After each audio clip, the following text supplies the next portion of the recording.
मित्रांनो, चला आज श्रावण घेवड्याची भाजी बघूया। श्रावण घेवड्याची भाजी बनवण्यासाठी इथे मी कढईमध्ये तेल टाकलेलं आहे आणि याच्यात आपण श्रावण घेवडा चांगला फ्राय करून घेणार आहोत।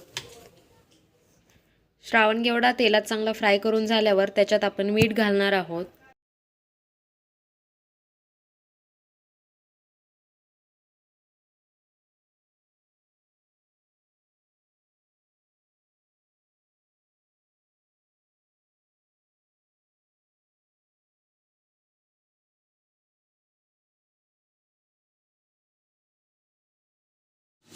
इथे बघू शकताय मीठ टाकल्यामुळे भाजीला चांगलं पाणी सुटलेलं आहे आणि याच पाण्यात आपण भाजी चांगली वाफवून घेणार आहोत। आणि हा शिजलेला श्रावण घेवडा आपण प्लेटमध्ये काढून घेऊया आणि याच कढईमध्ये आपण भाजी बनवून घेणार आहोत।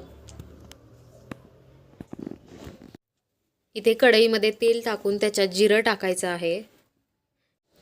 जिरं चांगलं तडतडल्यानंतर आपण याच्यात कांदा आणि लसूण एकत्रच घालणार आहोत। लसूण आपल्याला भरपूर घालायचा आहे। मी कांदा आणि लसूण एकत्रच घातलेला आहे। लसूण असा ठेचून टाकलेला आहे मी।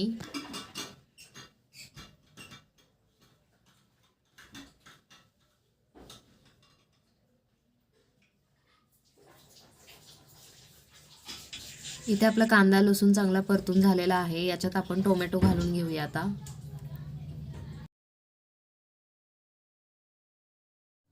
आता याच्यात हळदी पावडर टाकून घेऊया।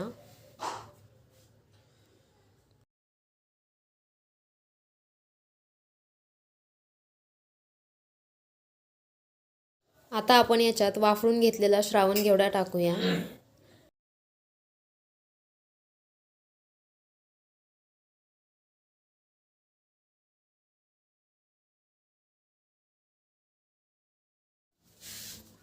काळा मसाला टाकून घेऊया आता।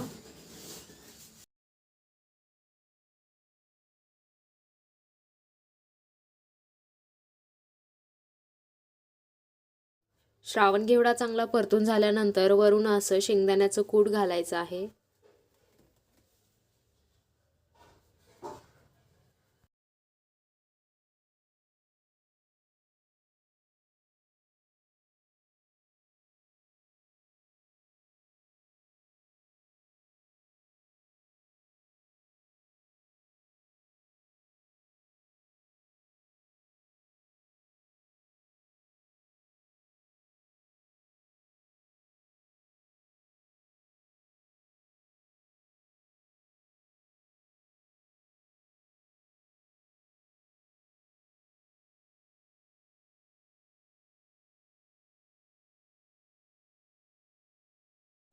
आणि मित्रांनो, ही श्रावण घेवड्याची भाजी आपली तयार झालेली आहे। ही रेसिपी तुम्हाला आवडली असेल तर व्हिडिओला लाईक करा, शेअर करा, कमेंट करा आणि चॅनलला सबस्क्राईब करायला विसरू नका।